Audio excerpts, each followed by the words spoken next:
सभी को राम राम खम्मा घणी नमस्कार। मैं विजेंद्र धनखड़ आपका सेंटम क्लासेस में स्वागत करता हूं। और आज हम लोग सवाल नंबर 35 डिस्कस करने वाले हैं। हमारी जो 5 मिनट ग्रामर सीरीज चल रही है यूट्यूब के ऊपर। आप लोगों ने अगर पुराने वीडियो नहीं देखे तो एक बार और जाके देख लें। आज का जो सवाल है बहुत ही अच्छा सवाल हम लोग डिस्कस करने वाले हैं। और आज के सवाल के थ्रू हम लोग जानेंगे कि भाई क्यों हम लोग ज्यादा जो नियमों को पढ़ते हैं उसमें क्यों फायदा नहीं होता और कहाँ पे हम लोग अटकते हैं। लेकिन सवाल सोल्व करने से पहले मैं दो बातें आपको बताना चाहूंगा। दो बातें ये हैं, reading is the best education. देखो बेटा, अगर आप इंग्लिश की तैयारी कर रहे हैं और आपको 4600 वाली पोस्ट चाहिए, बहुत अच्छी पोस्ट चाहिए, पूरे में से पूरे नंबर आपको चाहिए, तो ग्रामर और वोकैब से उतना फायदा आपको नहीं होगा जितना आपको रीडिंग से होगा।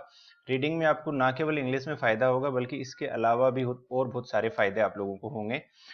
ये वाली लाइन है, इस लाइन को अगर आप समझ गए तो इसका मतलब ये है कि आपको ये तरीका पता लग जाएगा कि भाई इंग्लिश कैसे सीखनी है। Grasp the meaning, vocab and grammar will follow. जैसे आप कुछ भी रीड कर रहे हो तो उस बात को समझने की कोशिश करो। अगर आपको वो बात समझ आती है, अगर इंग्लिश में लिखा हुआ समझ आ जाता है, तो उसका मतलब ये है कि आपको वोकैब और ग्रामर भी आ जाएगी। जो बड़ी दिक्कत होती है वो लिखी हुई बात को समझने की होती है।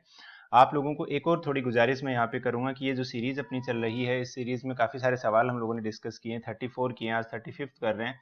तो मैं कहूंगा सभी बच्चों से कि इसका अलग से नोट्स आप लोग बना लें, क्योंकि ये इसमें ज्यादातर बातें ऐसी होती हैं जो कई जगहों पर या कोचिंग में कहीं पे भी आपको पढ़ाई नहीं जाती है। तो बहुत सारी नई चीजें आप लोगों को इन वीडियोस के थ्रू जानने को मिलेंगी और ये आपके रिवीजन में काम आएंगी। तो सब बच्चे इसका नोट्स भी जरूर बना लें। तो चलिए आज का सवाल शुरू करते हैं और सवाल को पहले समझते हैं। तो देखिए, ये आपके सामने सवाल है, इसमें आपको गलती निकालनी है। सवाल क्या कह रहा है कि डू यू रिकॉल, क्या तुम्हें याद है, टू मीट मिलना, हर उससे, एट द पार्टी पार्टी में पिछली रात, क्या तुम्हें कल उससे मिलना याद है। तो यहाँ पर ये सवाल जब हमने सोशल मीडिया पे डाला था तो काफी बच्चों ने कहा कि सर लास्ट नाइट है तो पास्ट सिंपल आएगा। लेकिन आप यहाँ पे क्या देखोगे, इसमें लास्ट नाइट दिया है लेकिन पास्ट सिंपल नहीं आएगा। मतलब बहुत से बच्चों ने डू की जगह डिड किया था, जो सही नहीं था। क्यों सही नहीं था?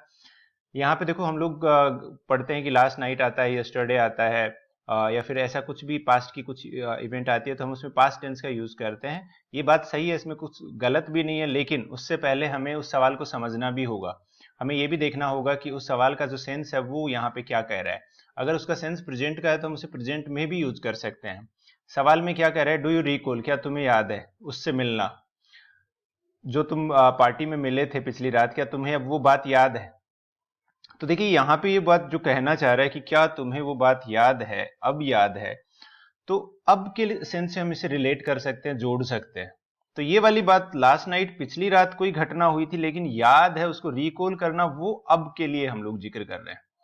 तो इसीलिए आप देखोगे ये वाले सेंटेंस में ये वाला पार्ट तो बिल्कुल सही है, इसमें कोई गलती नहीं है। अब इसमें गलती क्या है वो हम लोगों को देखनी है। अब देखो, ये वाले सवाल है, मैंने देखा है एसएससी काफी बार ये सवाल पूछती है। कई बार बच्चों के तुक्के लग जाते हैं, कई बार नहीं लगते हैं। अंग्रेजी में एक बड़ा फायदा इस चीज का भी होता है कि आप अंदाजा लगा लेते हो कि भाई ये वाला पार्ट सही है, ये वाला पार्ट सही नहीं है।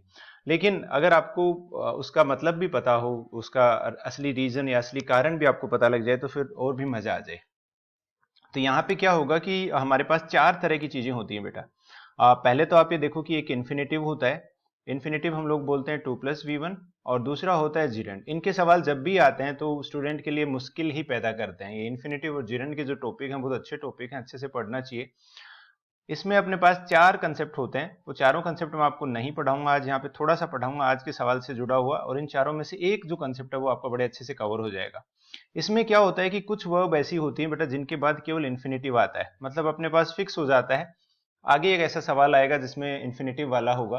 कुछ वर्ब ऐसी होती हैं कि जिनके बाद हम लोग केवल जिरंड का प्रयोग करते हैं, आईएनजी फॉर्म का प्रयोग करते हैं। तो आज ये बी वाला जो है नोट्स आप इसके बना लेना कि कौन सी ऐसी वर्ब है जिनके बाद आईएनजी फॉर्म आती है।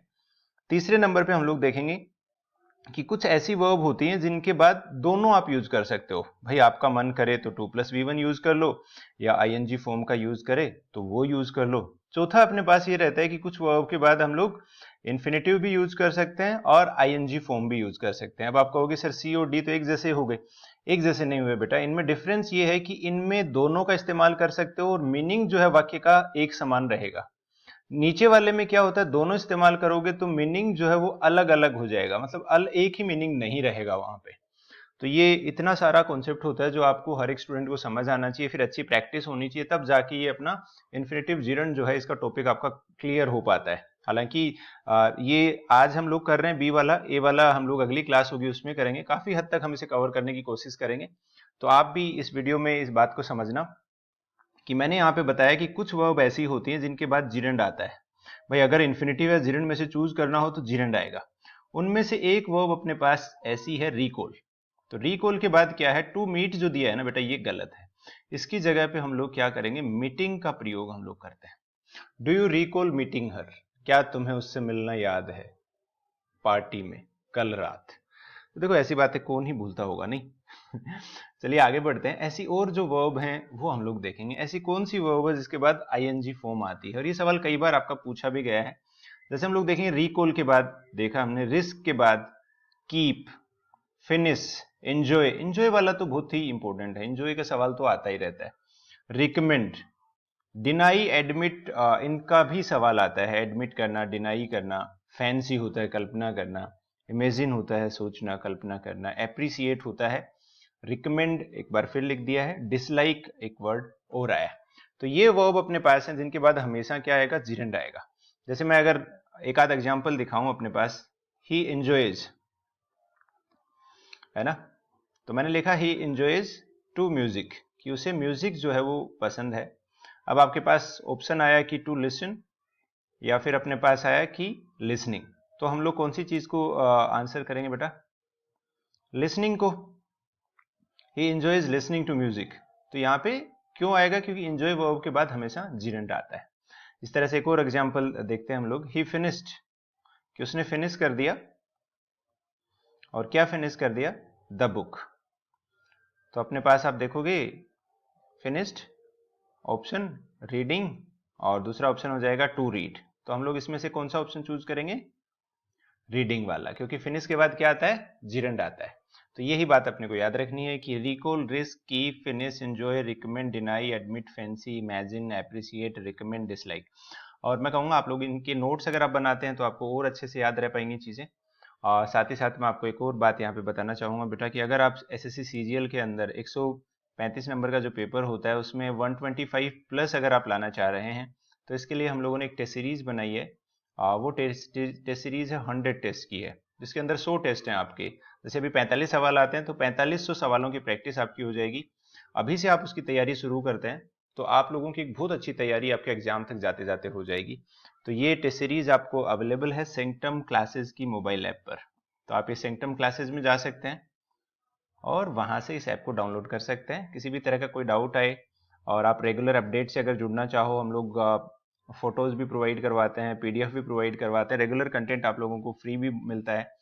पेड तो हमारी ऐप पे ऊपर ही है। तो इसके लिए आप इस नंबर पे मैसेज कर सकते हैं और आपको रोजाना या 2-3 दिन में आपको रेगुलर कंटेंट आपको मिलता रहेगा। अच्छे अच्छे सवाल आप लोगों को मिलते रहेंगे, तो आपके पास एक बहुत अच्छा कलेक्शन हो जाएगा। और चलिए ये वीडियो में इतना ही। Thank you for watching. अगले वीडियो में मिलेंगे। इन्फिनेटिव के साथ जो वर्ब आती हैं वो हम लोग देखेंगे, कौन कौन सी ऐसी वर्ब है जिनके बाद इन्फिनेटिव आता है। Thank you everyone for joining.